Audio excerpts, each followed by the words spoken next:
안녕하십니까. 초단편 소설 작가 김동식입니다. 반갑습니다. 지금까지 클래스를 통해서 착상하고 살붙이고 결말 짜고 한 편의 이야기를 쓰는 방법에 대해서 함께 얘기를 나눠봤는데요. 근데 사실 이 단계까지만 해도 초단편 소설이라는 걸 쓸 수 있지만 콘티까지만 쓰는 방법을 이제 알려드린 거죠.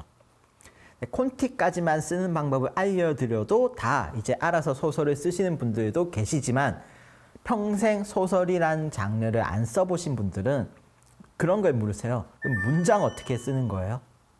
그러니까 소설을 어떻게 문단을 쓰고 연출을 하시는 건가요? 이렇게 질문을 하시는데 저도 잘 모릅니다. 솔직하게 고백하자면 저는 문법을 배우지 못했어요.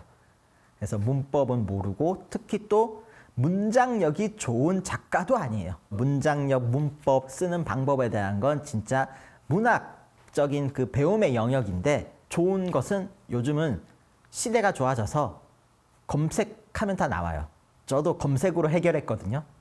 모르는 거 있을 때. 초단편 소설 쓰기 작법 팁 하면은 안 나와요. 그래서 제가 책을 냈거든요. 전문적으로 인터넷이란 야생 공간에서 쓰면서 약간씩 이제 깎여나간, 정답은 아닐지라도 깎여나간 저만의 문장 쓰는 법에 대해서 이제 말씀을 좀 드리겠습니다. 태어나 첫 글 쓸 때 저는 소설이라는 걸 써본 적이 없는 사람이었기 때문에 제 머릿속에 영상으로는 이야기가 다 있었지만 머릿속 영상을 글로 옮기는 방법을 제가 모르겠는 거예요. 사람들은 어떻게 소설을 쓰는 걸까?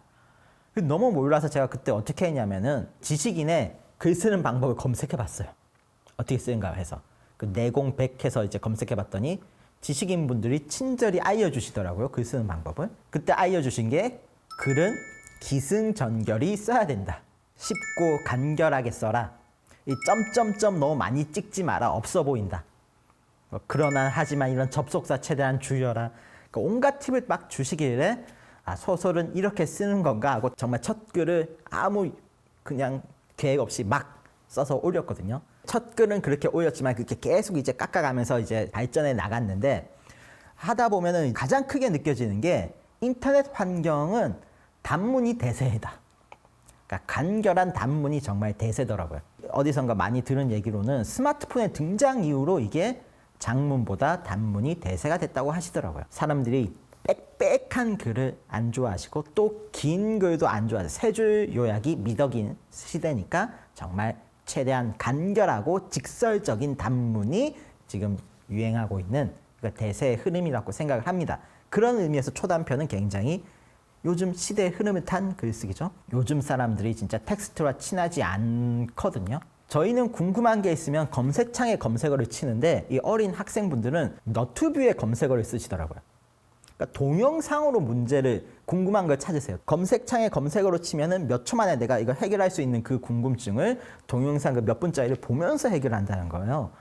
그러니까 글과 친하지 않고 영상과 친한 세대, 그런 시대이기 때문에 단문이 어쩔 수 없이 대세인데 초단편 소설의 경우는 이 시대의 흐름을 거스를 필요는 없을 것 같다는 거죠. 제가 생각하는 초단편 소설은 굉장히 대중적인 장르입니다. 대중적인 장르이기 때문에 정말 누구나 쉽게 읽을 수 있는 문장이 초단편 소설의 목적이라는 겁니다. 여기서 이제 초단편 소설의 문장의 특징, 단문 짧다. 왜냐하면 문장이 길어지면은 이 해석에 스트레스가 쌓입니다. 끝도 없이 끝날지 않는 이 문장은 이해하는 게 좀 힘들어요. 그래서 대부분 토막낸 단문이 사실 요즘의 흐름이기도 하고 초단편 소설의 흐름인데 어려운 단어를 굳이 쓰기보다는 좀 더 쉬운 단어로 치환해서 사용하시고 비유를 많이 쓴다거나 뭐 관용어를 갖다 붙인다거나 하는 것보다는 그냥 직설적으로 편하고 쉬운 단어로 사용하시는 이게 사실 요즘에 먹히는 문장이라는 게 현실이에요. 시대가 그렇게 됐습니다. 여기에 추가적으로 가독성까지, 쉽게 읽히는 가독성까지 좋아지면은 정말 최고가 되는데 이 가독성이라는 게 그냥 탁탁탁 토막난 단문이라고만 해서 이게 가독성이 좋아지는 게 아닙니다. 가독성을 좋은 글은 저는 약간 흐름, 리듬감이라고 생각하는데 술술술술 읽혀나가는 이 감각이라고 생각하는데 이 감각을 방해하는 것들이 몇 가지가 있어요. 제일 크게 방해하는 게 했던 말 또 하는 거. 했던 말 또 한다는 게 같은 대사를 단순히 2번 한다는 말이 아닙니다. 이 개념이 아니고 좀 더 이제 정확하게 말씀드리자면은 같은 같은 목적을 가진 문장을 두 번 넣는다. 아름답다 하고 예쁘다 했다고 이 두 개 다르다고 해서 다른 게 아니죠. 사실 같은 의미를 품고 있잖아요. 그러니까 똑같은 말 연속적으로 반복하는 걸 최대한 줄여주는 게 정말 가독성이 정말 중요한 거고, 또 하나의 중요한 게 수려한 문장 있잖아요. 미사역으로 꾸며진. 그러니까 이런 감정 과잉으로 장황해지는 글, 이것도 사실은 가독성에 방해가 됩니다. 냉정하게 말해서 요즘 분들은 실용성 있는 문장을 더 좋아하세요. 제가 웹 출신이라 그런 걸 수도 있어요. 하지만 웹에서는 이렇게 막 꾸며진 글들을 그분들이 별로 선호를 안 하세요. 꾸미는 글 중에 또 작가의 감정이 과잉돼서 막 장황하게 감정을 막 묘사하는 이런 글도 되게 가독성에 방해가 되는 덜컹거리는 그런 요소 중에 하나이기 때문에 그런 것도 좀 줄여주시면 좋고, 이중 해석의 여지가 있는 글, 문장. 이중 해석의 여지가 있는 문장은 이건 정말 이걸 내가 신경 쓰기 시작하면은 굉장히 가독성 좋은 글을 쓰실 수가 있게 되는데, 저도 이것을 실천하고 있다고 말씀 못 드리지만 그래도 최대한 노력하는 편이거든요. 쓰고 있는 나는 내가 쓸 이야기가 머릿속에 다 있기 때문에 어떤 문장이든 한 가지로만 그 의미가 읽힙니다. 제 눈에는. 하지만 어떤 문장은 가끔 다른 의미로 읽힐 때가 있다는 거죠. 다른 식으로. 이걸 처음 보는 분이. 그러니까 나는 이걸 알고 있기 때문에 한 가지 문장으로 읽히지만 다른 사람은 다른 의미로 읽힐 수 있다는 게, 그 이중 해석의 여지가 있는 문장의 예시를 한 가지 들어보자면은, 나는 하늘을 날면서 오줌을 싸는 코끼리를 본 적이 있다. 이 문장을 내가 썼다고 치면은 내 입장에서는 한 가지 의미겠지만 독자분의 입장에서는 이중 해석의 여지가 있죠. 나는 하늘을 날며 오줌 싸는 코끼리를 본 건지, 아니면 나는 하늘을 날면서 오줌 싸고 있는 코끼리를 본 건지, 두 가지로 읽힐 수가 있는 거예요. 처음 봤을 때. 뭐 뒷문장에 해결해 주긴 하겠지만 이 문장을 이중 해석의 여지가 없게 한다면 뭐 나는 코끼리가 하늘을 날며 오줌 싸는 걸 보았다. 순서만 살짝 바꿔줘도 이중 해석의 여지는 없어지죠. 이것을 주의하시면 되게 이제 가독성에 도움이 되는 그런 좋은 문장이 되는데, 제가 또 쓸 때 신경 쓰는 것 중에 하나가 한 페이지에 똑같은 단어가 최대한 겹치지 않는 게 좋은 문장. 이건 제가 배운 겁니다. 편집자님께. 지적을 많이 당했어요.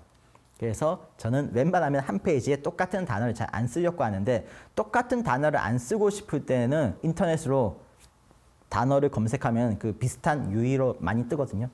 그 중에 하나 돌려가면서 쓰시면 될 것 같고요. 아까 얘기했던 그러니까 미사여구나 장황한 약간 꾸며진 이 말을 제가 왜 반대했냐면은, 여러분이 느끼시겠지만 인터넷 분들이 되게 시니컬하세요. 그러니까 내가 나의 감정 과잉이 돼서 막 미사역으로 꾸민 문장이 쓰고 있는 나는 좋지만 그분들은 어떤 생각을 하시냐면은, 오그라든다는 표현 알죠? 사람들은 이걸 좀 유치하게 보시는 거예요. 그러니까 이걸 또 유치하게 보는 것에서 그치는 게 아니라 내가 이걸 유치하게 보는 걸 드러내는 걸 되게 쿨하게 생각하세요. 그래서 이런 것을 피하기 위해서 저는 되게 건조한 문장을 쓰게 됐어요. 점점. 쓰면 쓸수록 건조한 문장, 되게 딱딱한 문장을 쓰게 됐는데, 근데 그걸 오히려 먹히는 느낌, 그게 간결하게 단호하게 쓰는 이 문장을 더 좋아하시는 게 맞구나, 실용적인 문장을 좋아하시는 게 맞구나 하고 느껴서 그런 식으로 발전을 했습니다. 정리를 하자면 초단편 소설에서 좋은 문장은 짧은 단문, 토막이 많이 나는 짧은 단문이고, 또 여기서 쉬운 단어로 구성되어 있고, 했던 말을 또 반복하지 않는, 또 너무 이제 장황하게 미사역으로 꾸미기보다는 쉽고 간결하게, 아주 간결하게 짧고 건조하게, 그리고 이중 해석의 여지가 없는 이런 문장이 초단편 소설에서 좋은 문장이라고 생각을 합니다. 그 외에 이때 제가 자잘하게 느낀 이 문장의 자잘한 팁을 말씀드리자면은, 일단 제가 가장 처음 배웠던 팁이 그거거든요. 접속사. 이유는 모르겠지만 그 지식인 분들이 접속사는 최대한 줄여야 좋다라고 하셨어요. 근데 그때는 제가 왜 접속사를 줄이면 좋은지 몰랐는데, 쓰다 보니까 체감을 하게 된 게, 단문 하면은 약간의 편견이 있습니다. 그냥 마침표를 자주 찍으면 단문이겠지, 이 문장이. 근데 이거는 뭐 짧은 단문이라고 볼 수도 있지만 좋은 단문이라고 볼 수는 없어요.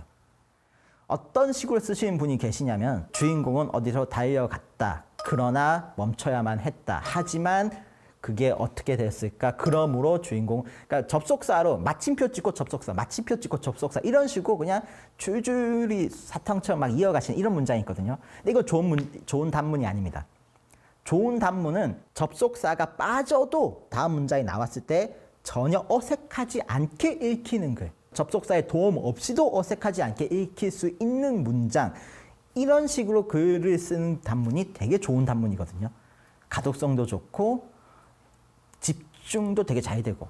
저도 그걸 목적으로 써요. 접속사를 완전히 안 쓸 수는 없지만 한번 이걸 노력하시면 돼요. 내가 만약 이 문장을 쓸 때 접속사가 빠지고도 어색하지 않게 읽히려면 난 이 뒷문장을 어떻게 써야지만 어색하지가 않을까? 어떻게 써야지만 쭉 부드럽게 읽힐까? 그걸 생각하면서 접속사 뺀 문장을 내가 열심히 고민하다 보면은 좋은 단문으로 발전하는 길이 나올 거라고 생각을 합니다. 그리고 또 제가 신경 쓰는 게 있습니다. 마침표를 찍을 때까지 그 한 줄의 문장에 쉼표나 마침표를 찍을 때까지 은는 이가 같은 조사가 2번 이상 들어가면은 가독성이 안 좋아진다. 리듬감이 안 좋아진다. 어쩔 수 없는 예도 있긴 하지만 반드시 한 번만 들어가야 된다. 이유를 모르겠는데 본능적으로 그게 좋아요, 저는 그게 좋고 또 왠지 이게 리듬감도 되게 좋고 보시는 분도 좋아하는 것 같은 느낌. 이 조사가 마침표나 쉼표 찍을 때까지 한 번만 들어가면 문장이 좋더라. 이런 걸 느껴져서 그냥 그렇게 해주셨으면 좋겠습니다. 그리고 이제 그 다음 많이 받는 질문 중에 하나가 첫 문장 어떻게 쓰세요? 첫 문장을 어떻게 쓸까 이 고민이 많으신 분들이 되게 많더라고요. 특히 각 잡고 소설 쓰려고 하시는 분은 어떤 분은 첫 문장 고민을 며칠 동안 하시더라고요. 근데 이 첫 문장을 잘 쓰는 건 정말 좋아요. 정말 좋은데 장편 소설에 그 정도 품을 들이는 건 전 이해를 할 수 있지만 초단편 소설의 첫 문장을 그렇게 많은 품을 들일 필요가 있을까? 그러니까 초단편 소설은 첫 문장이 명문이 아니어도 돼요. 초단편 소설의 목적은 빠른 진행을 위해서, 그러니까 독자를 막 끌어다니는 흡입력, 그 세 줄 안에 독자를 끌어다닐 수 있는 흡입력, 이 역할을 하는 거기 때문에 정말 유명한 명문으로 첫 문장을 막 시작하는 것보다는 그냥 진행을 도우세요.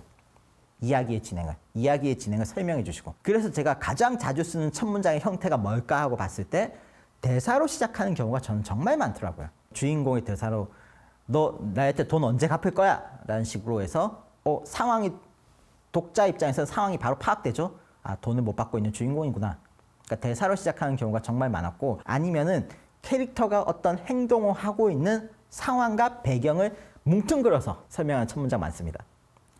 뭐 예를 들면 동굴의 벽에서 이슬을 핥아먹고 있는 김나무. 그러니까 동굴이라는 그 배경과 이슬을 핥아먹고 있는 김나무의 모습을 바로 독자의 머릿속에 박아버리는 이런 식으로 첫 문장을 시작하는 경우. 그러니까 되게 속도감과 흡입력 이 두 가지를 목적으로 쓰는 첫 문장이기 때문에 너무 첫 문장을 잘 쓰려고 고민하시기보다는 초단편 소설은 그냥 편하게 잘 쓰면 좋긴 하지만 꼭 잘 쓸 필요가 없다는 거고. 그럼 다음으로 이제 대사 어떻게 쓸까? 대사도 사실 신경 쓰셔야 되는 게 초단편 소설에서 지면이 되게 부족하거든요. 그래서 대사를 많이 줄 수가 없어요. 대사를 많이 주면은 이게 너무 좀 분량이 길어져서 요즘 그 짧은 글이 안 나오기 때문에 작가가 좋아하는 대사가 있어요. 독자가 좋아하는지는 모르지만 작가가 좋아하는 대사가 티키타카형 대사. 등장인물들이 막 농담 따먹기 하고 왔다 갔다 하는 이 대사를 작가는 되게 좋아해요. 쓰면서. 쓸 때는 좋고 그 당시에는 좋을 수도 있어요. 근데 이게 티키타카형 대사는 몇 달만 지나도 되게 촌스러워질 수 있습니다.